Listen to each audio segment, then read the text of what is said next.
Like பண்ணுங்கள், share பண்ணுங்கள், மறக்காமல் சப்ஸ்கிரைப் பண்ணுங்கள்.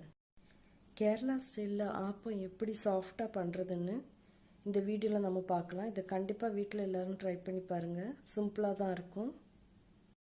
இதுக்கு தேவையான அளவு 2 கப்பு பச்சரிசி எடுத்துக்கோங்க. அதை ஒரு பவுலில் வச்சிடலாம். ஒரு பெரிய பவுலில்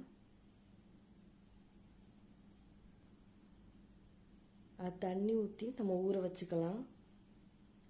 இந்த பச்சரிசி தண்ணியை விட கம்மியாக இருக்கணும். தண்ணி நிறையா ஊற்றணும். நம்ம பச்சரிசி தண்ணி கீழே வரைக்கும் இருந்தால் தான் ஊறி வரும்போது மேலே வரைக்கும் தண்ணி அதுக்கு இருக்கும் கிடைக்கும். அப்போ நல்லா ஊறிடும். இது 4 ஹவர்ஸ் ஊறட்டும். 4 ஹவர்ஸ் கழித்து அதை நம்ம ஒரு அரிப்பு வச்சு அரித்து எடுத்துக்கலாம். ஃபில்டர் பண்ணி எடுத்துக்கோங்க.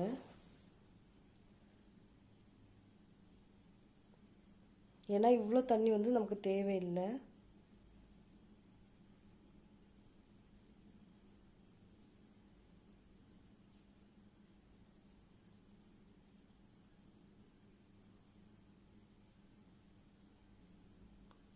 இதில் 1 கப்பு அரிசி வடித்த கஞ்சி தண்ணி, நீங்கள் சோறு வடிக்கும்போது இருக்கிற அந்த கஞ்சி தண்ணி எடுத்துக்கோங்க.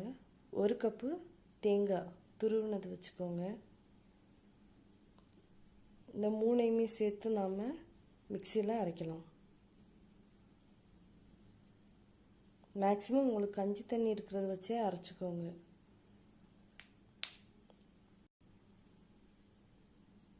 இப்போ அரைச்சி எடுத்தாச்சு. இது நைட்டு அரைச்சி வச்சுக்கோங்க. அப்போ தான் மார்னிங் நமக்கு ஆப்பம் சுடுறதுக்கு கரெக்டாக இருக்கும். ஒரு 8 ஹவர்ஸ் வரைக்கும் நீங்கள் அதை புளிக்கிறதுக்கு விட்டுருங்க. நம்ம தோசை மாவு செய்கிற மாதிரி தான்.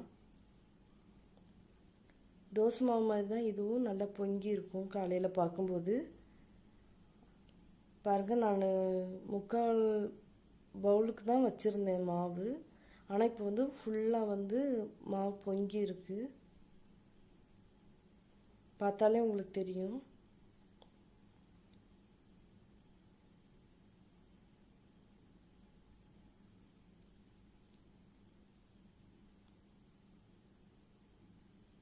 இப்போ ஒரு கரண்டி வச்சு நம்ம இதை கலக்கிக்கணும்.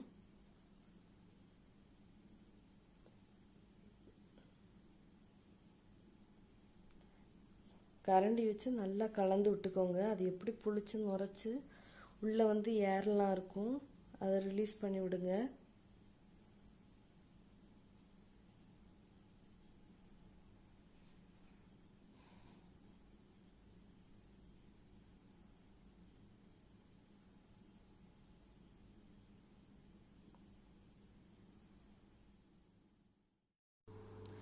கால் டீஸ்பூன் பேக்கிங் சோடா உப்புன்னு சொல்லுவாங்க, அதை சேர்த்துக்கோங்க.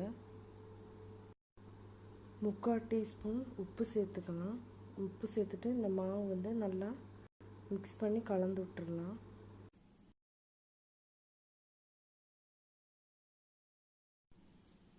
ஆப்பம் சுடுற ஆப்பச்சட்டியை அடுப்பில் வச்சுட்டு அதில் எண்ணெய் தடவிக்கோங்க. இந்த மாதிரி ஃபுல்லாக எல்லா சைடும் எண்ணெய் தடவிக்கோங்க. சப்போஸ் நீங்கள் நான்ஸ்டிக் யூஸ் பண்ணுறீங்கன்னா இந்தளவுக்கு எண்ணெய் வைக்கணும்னு அவசியம் இல்லை. இப்போது ஒரு கரண்டியில் மாவு எடுத்து அதில் ஊற்றிக்கலாம். ஒவ்வொரு தடவையும் மாவு எடுக்கிறதுக்கு முன்னாடி நல்லா கிளறி விட்டுக்கோங்க. இந்த மாதிரி சுற்றிடுங்க. ஓரத்துலலாம் கேப் இல்லாமல் சுற்றிட்டு இப்போ மூடி வச்சிடலாம். 5 மினிட்ஸ் கழித்து திறந்து பார்த்தீங்கன்னா அந்த ஓரம் எந்திரிச்சிருக்கும்போது இந்த மாதிரி கரண்டி வச்சு எடுத்துடலாம். எம்மியான டெலிஷியஸான ஆப்பம் ரெடி ஆயிடுச்சு. ஆப்பத்துக்கு கூட முட்டைக்கறி, சிக்கன், மட்டன், சட்னி, கடலைக்கறியெல்லாம் யூஸ் பண்ணிக்கலாம். தேங்க்யூ ஃபார் வாட்சிங்.